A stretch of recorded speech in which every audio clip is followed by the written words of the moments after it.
Alright, so right here I have a Yanmar 30 horsepower 3-cylinder 4-stroke diesel. And it's coming along pretty well. I need to replace the alternator still, but this video is about the impeller. I had to replace this impeller.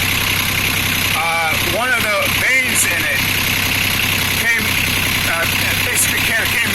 loose and it stopped working.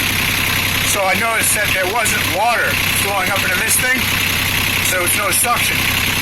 And that water cools this engine.